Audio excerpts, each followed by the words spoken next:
Olá, Débora. É um prazer imenso falar com você. Sou fã do seu trabalho aqui no Brasil há alguns anos, tenho acompanhado seu trabalho e é uma realização falar com você hoje. A gente aqui no Brasil tem uma realidade bastante difícil sobre superdotação. Eu fui uma criança superdotada, mal atendida na escola, tive alguns sofrimentos ali e daí nasceu esse projeto Vendo Superdotação aqui no Brasil, que tem a ideia de levar conhecimentos baseados em evidências científicas para toda a população, porque aqui a gente vive um delay teórico, a gente vive aqui preso no mundo do Renzulli ainda. Débora, como você define a superdotação? Well, there are two main ways that giftedness is described and defined. There are people who think it's about success and good grades and eminence becoming the well known as giftedness. I don't see it that way. I see it as, like many people do, I see it as how the person is, the way they think, the way they act. They might not get good grades because they might not enjoy the school experience. It might be wrong for them. So who are gifted have a different way of being, and they don't necessarily show it by getting good grades or good jobs. And sometimes it takes them a long time to figure out how to use their intelligence in a way that is satisfying to them and to others. So that's how I define giftedness. And it varies across everybody. Not Qual, everybody is gifted. qual a importância de compreender a superdotação por meio de níveis, como você define ali no seu livro? We have a tendency in our world right now to teach people by their age instead of by what they are ready to do. And so it becomes important to recognize that if we look at a classroom where everyone is about the same age, especially in the early grade levels, the early times in school, the people who are very gifted are either going to cooperate and look like, aren't they brilliant and well behaved, or they will be getting in trouble because they're bored, they don't see the point of all of it, and then they have problems with their parents as well as the school. And it worries the parents and it makes the teachers upset. And I think the first problem is that we group by age instead of a person's readiness to learn something. E qual a diferença entre os níveis e quais os impactos no atendimento, seja clínico ou escolar? Well, if the people who are in the school, the educators or the clinicians, the psychologists or the people who give therapy, if they don't understand about how giftedness varies a lot in the population, if they don't understand that, they will be trying to fix or cure the wrong thing. Temos instrumentos validados para medir os níveis e seria possível adaptar para a realidade brasileira? Well, I am not familiar with the Brazilian reality, but I can say if you use age as the main factor in schools, it is hard to adapt until you get rid of that. And the way I look at it is it would be a good thing to have children move through their educations with others of the same age. But if the others of their same age can't do what they do, find the others who can do what they can do and have the day be more differentiated every day. I believe strongly that if you put everybody who is very, very smart together all the time, they won't know what everyone else is like. They can't be a good citizen, but they don't need more than maybe lunchtime and physical education courses to get that experience. It doesn't need to be in their math classes if they are very, very gifted in math. It doesn't need to be in their literature and philosophy type classes where they have answers that other people don't understand. So they are left out of the conversation if they are in classrooms where others don't understand their ideas. So they have to have some time as part of their regular school day, even if they are enjoying the company of others for some other activities. So it's not that I'm trying to get rid of recognizing the youth, the youthfulness of children. A book I really recommend is The Smartest Kids in the World and How They Got to Be That Way by Amanda Ripley. Now, she's talking about a country, Finland, that is no bigger than my state of Minnesota in the United States. So it's easy to get people to cooperate in a smaller infrastructure. But I think education should be provided and free for everybody through however far they want to go. But it means that they get to keep learning in the environments that work for them. So that means a better trained and better paid attitude toward our educators. I mean, I'm all in favor of women's liberation. I mean, I'm all in favor of it. But that doesn't mean that we have not gotten fewer intelligent women in the educational systems because they can get better jobs. And one of the reasons teaching isn't seen as a desirable job for most really smart women and men is the pay is so poor. And that's pretty universal, but not in Finland. They put the people who are going to be the teachers through a rigorous mentorship and coursework, and they support them all along, and they pay them as well as they pay their medical doctors and their scientists. So unless we make a lot of changes, it's very difficult. Right now, probably the best example of what works is the Maria Montessori method. But there too, you need good training, and they aren't paid well. So they need to just love it or come from wealthy families to be able to sustainably continue to be teachers. So yeah, we have really gone backward in many ways, but we're including more people, which I think is good, but not in gifted education, but in getting the right education for them. No Brasil, temos alguns profissionais que utilizam os seus níveis de investigação, fazendo simplesmente uma tradução literal e juntando com o resultado do VISC. Você acha que isso pode ocorrer algum dano, algum erro para essa pessoa identificada dessa forma, já que nós não temos no Brasil instrumento com evidências sobre os níveis de superdotação? It is validated in that. And unfortunately, since I've been an independent practitioner, I had something called the rough estimates of levels of gifted, and I had a small business that I couldn't afford to keep having, but that compared the input from the online test that was about parents filling out the early milestones. It correlated as well as the WISC, the Stanford Binet, all those tested. And I had about 2,500 people who showed that close correlation. So it requires, if people are having to guess, I have spent more time putting in my writing that level 1 consists of people in this IQ range. Level 2 consists of people in this range of highly gifted. Level 3 is mostly exceptionally gifted.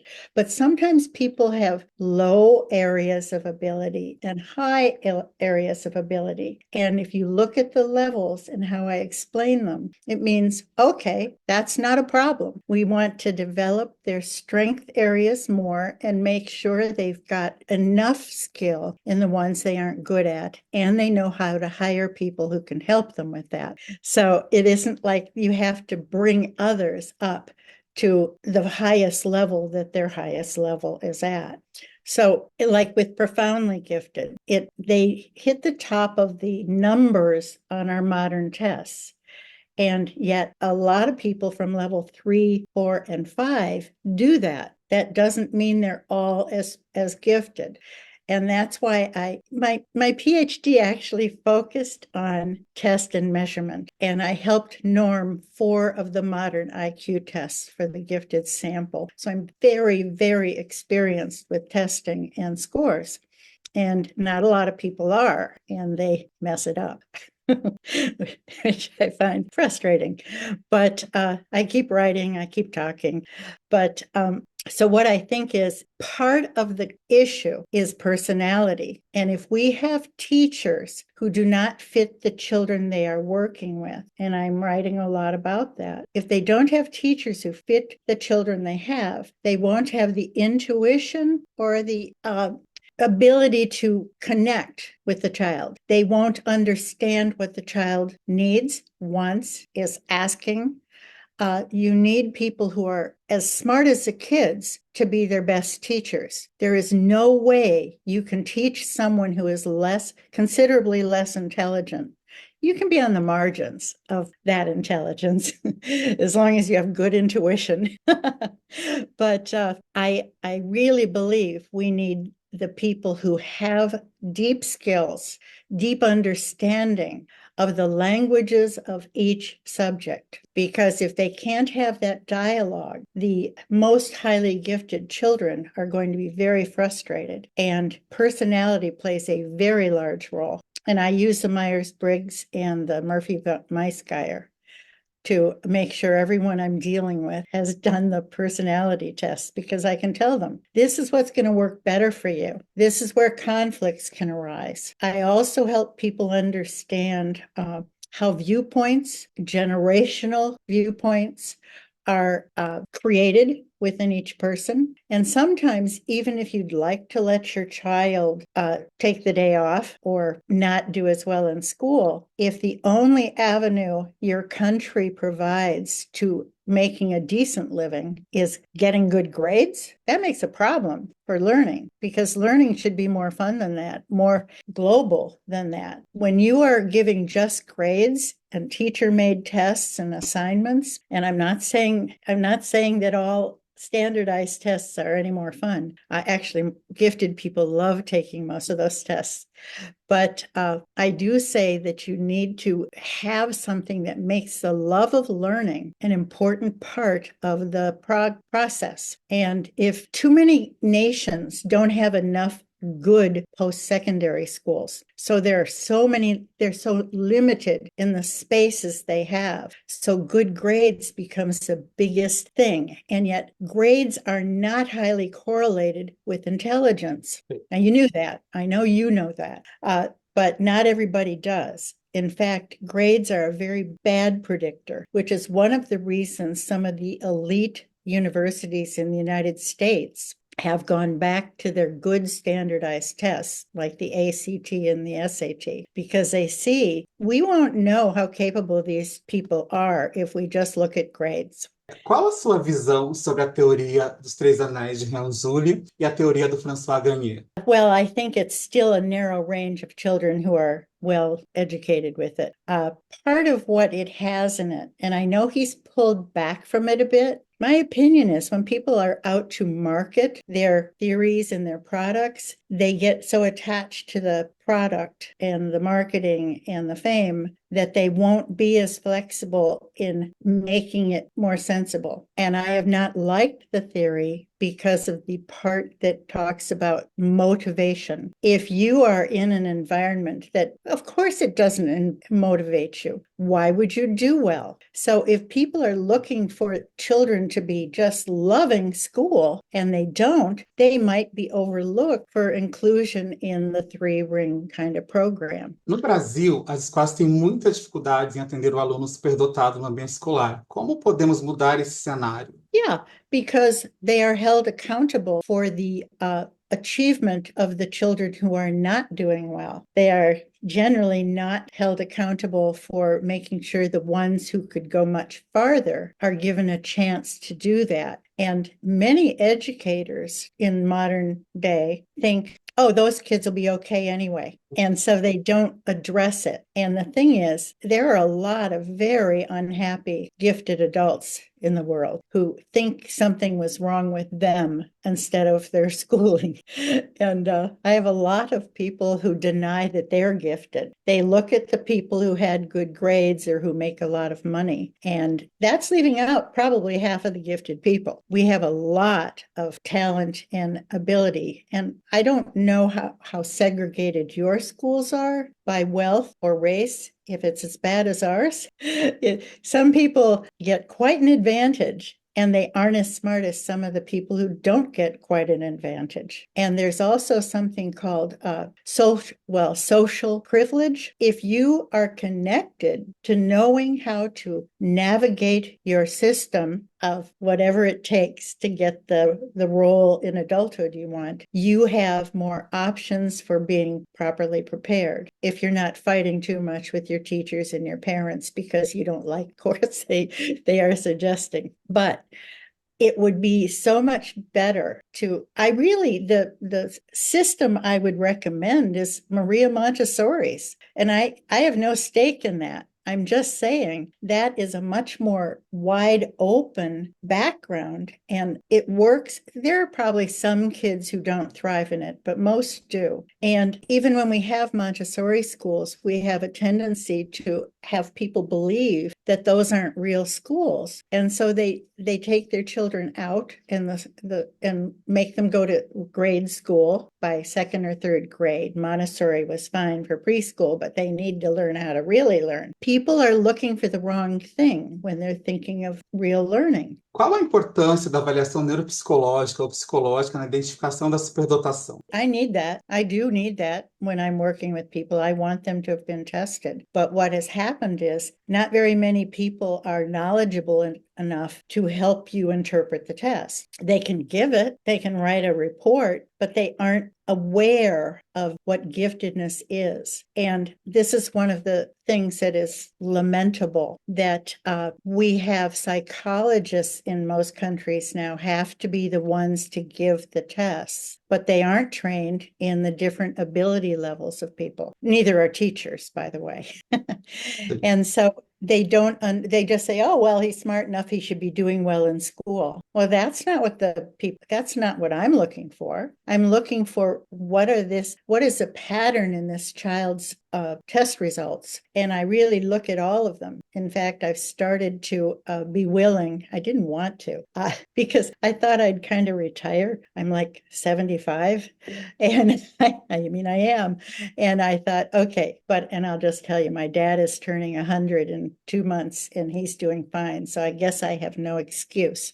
But I am now offering Zoom calls and interpretations of tests for parents of their children or themselves. And there are others who specialize in it, but very few. And so what I would do is make sure more of the ones who think they might be interested, that there's some courses available for them. It's something not everybody just gets it. I mean, I get it now, but I took a long time to do a lot of research on it. I think more training can come from reading the people who do the test interpretations, like me, like several other centers around the world. There are others, but it is important that people don't just use a psychology degree to say they're giving you the information, because they don't have it themselves. So, Débora, educar crianças e adolescentes superdotados é mais difícil? educating gifted children and adults is more challenging. Yes, because you need people who are suitable teachers for them.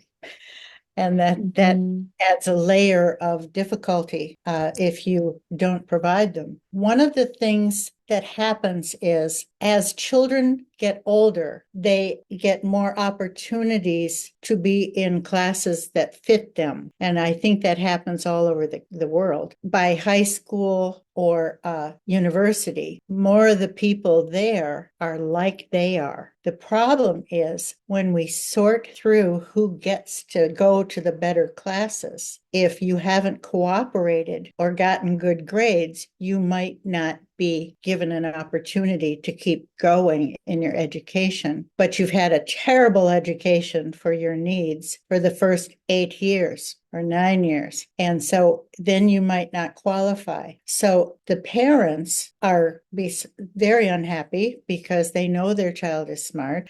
The schools say, well, she or he did not get good grades. They did not cooperate. We let them have opportunities and they said no, but it wasn't the opportunities they needed or wanted. And so the system does have more smart people funneled in, but there are also more cooperative people, unfortunately, which means they don't have the same kind of entrepreneurship, creativity. they do what other people tell them to do and play the game of how to get in the best schools, and they don't have the right motivation as a result. And they often think of themselves as superior, and they may have skills and abilities that are unusually good, but had others had the appropriate education for them, they too would have it. I was blessed. One of the reasons I know this, I was blessed with a mother who said, don't worry about grades.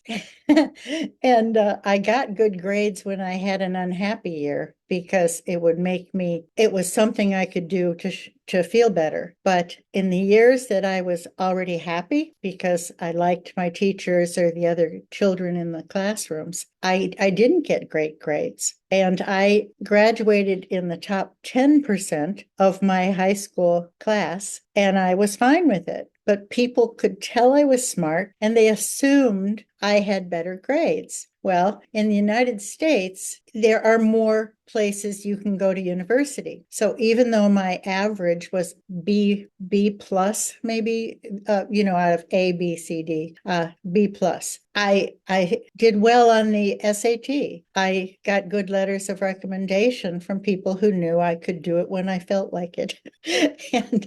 and so even in university, my first undergraduate university, I didn't get the best grades because I was trying to figure everything else out. And sometimes really smart people don't know what the teacher wants. I remember one of my sons said, I don't understand why I was graded down on this essay question. And I said, because you got into more than they wanted. They wanted you to just remember everything they said and write it down. And he said, are you kidding? And I said, no, that's what they want. If you play the game, you'll get the grades. But if you don't think that makes sense, you score well, I'm not worried about you.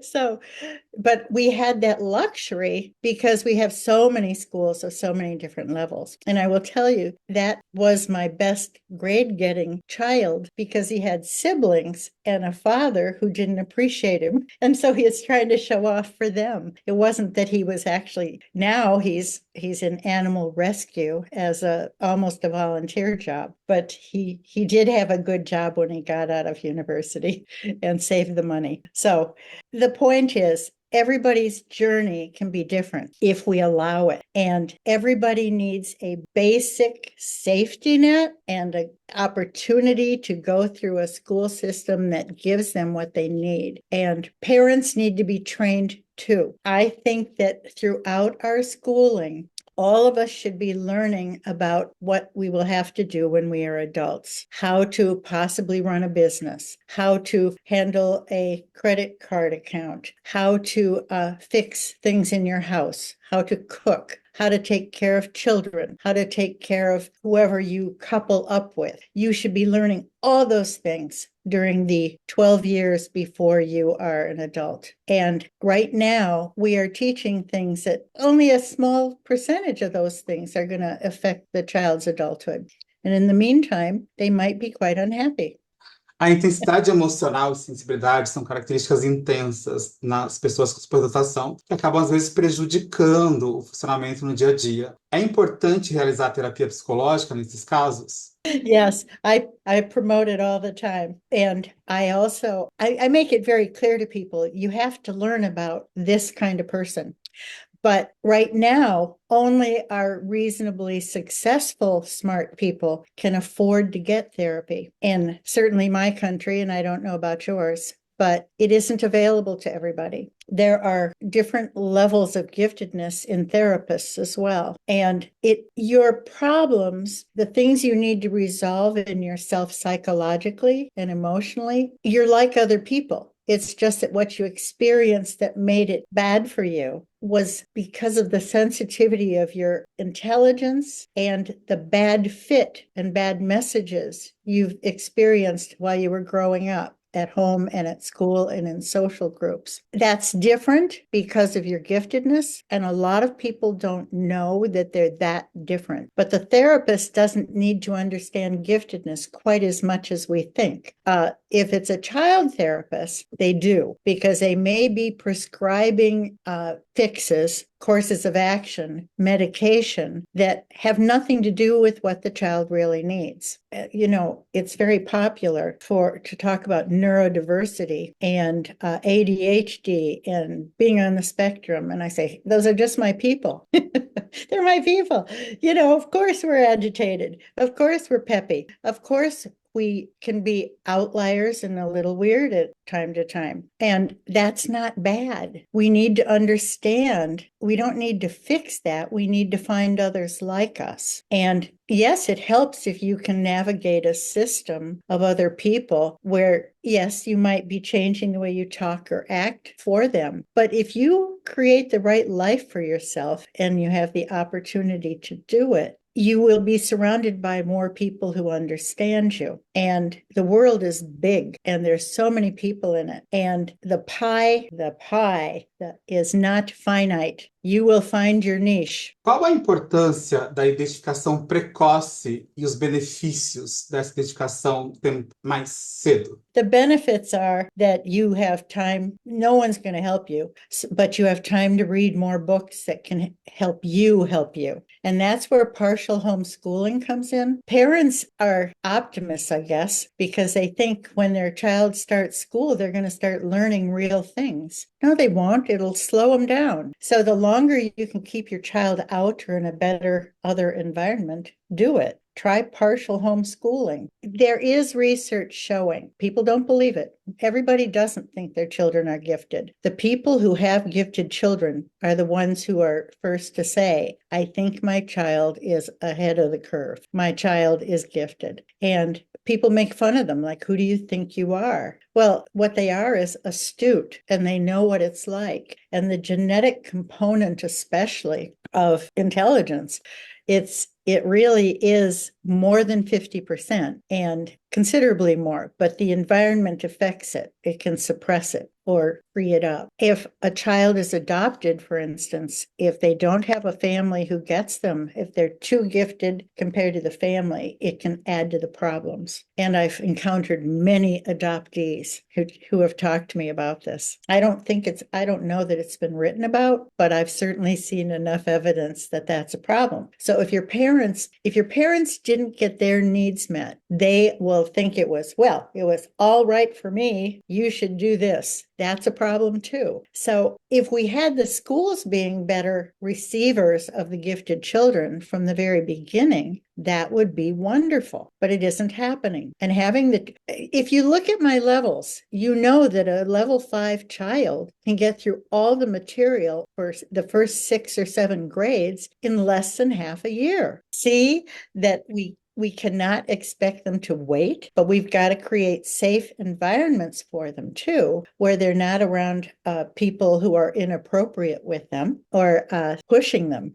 There are too many examples of people who have been pushed. But getting the chance to learn while you're really excited about learning is when it should start.